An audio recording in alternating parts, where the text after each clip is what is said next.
I was in a rut, socially, psychologically, and emotionally. I wasn't getting any work done, and the reason was I was cold all the time. My husband and I had just moved into a house up in the mountains, and I was letting the temperature play havoc with my productivity and my priorities. I didn't find the answer with my research team in the lab.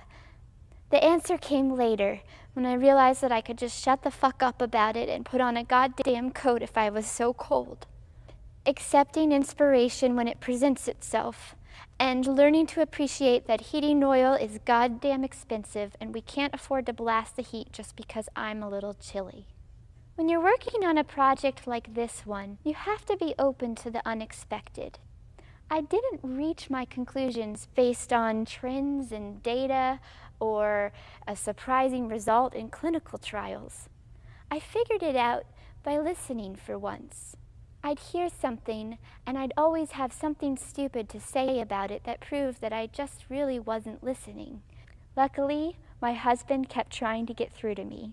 And he pointed my team in the direction of, well, if you're cold, there's a real simple solution hanging in the closet, assuming you have half a brain to go and look there instead of constantly complaining.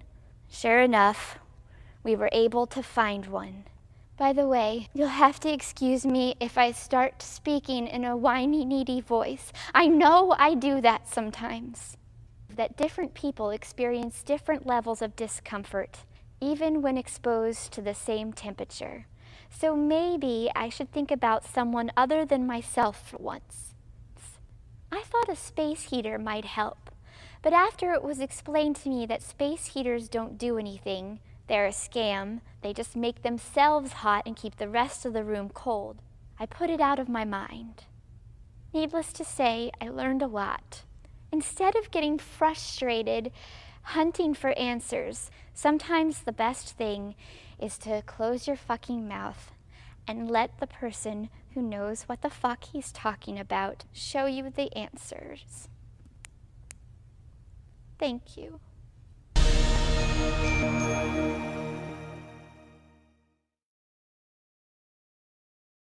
But I want to say one thing to the American people. I want you to listen to me. I'm going to say this again. I did not have sexual relations with that woman. This question gives me no pleasure, but there have been serious allegations raised about you in recent days. Shaking your head no. There are people out there who love you, who would like to hear from you about this. People are over there who want to say. Have you ever drugged and then been sexually inappropriate with a woman? You ever see when you drink something, you put it in your mouth, and then you take it, you go, oh boy, what was that? Ah, you see? Do you think people will be able to enjoy Jell-O pudding the same way now?